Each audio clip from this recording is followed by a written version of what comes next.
NJTV News. The increasing number of teens becoming addicted to nicotine has triggered an investigation into the public health impacts of e-cigarettes. The study is included in a measure introduced by Jersey Representative Frank Pallone that would more tightly restrict the sale of vape products. Leah Mishkin has an update.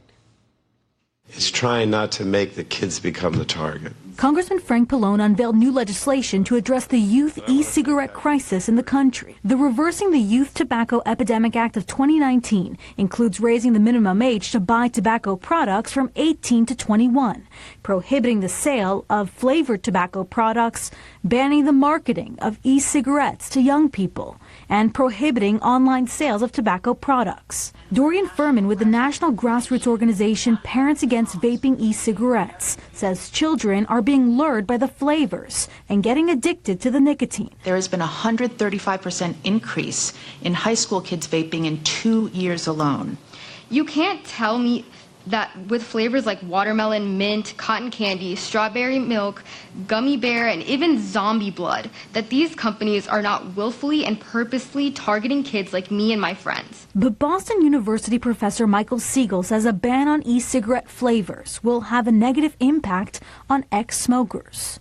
The clinical trials that have been done have basically shown that these products are twice as successful as nicotine patches in getting people to quit.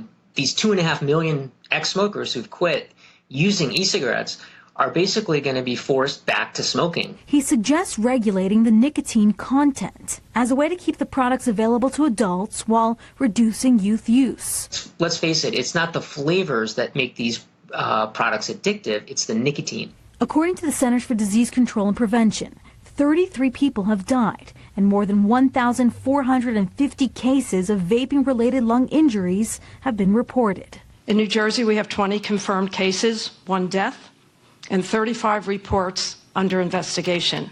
The CDC says the specific causes of the lung injuries are still not known, but it also says that THC was found in most of the samples tested by the FDA, and it also highlights some studies done nationally and on state levels that show that those THC products were often obtained on black markets, and they say that is what's playing a major part in this outbreak.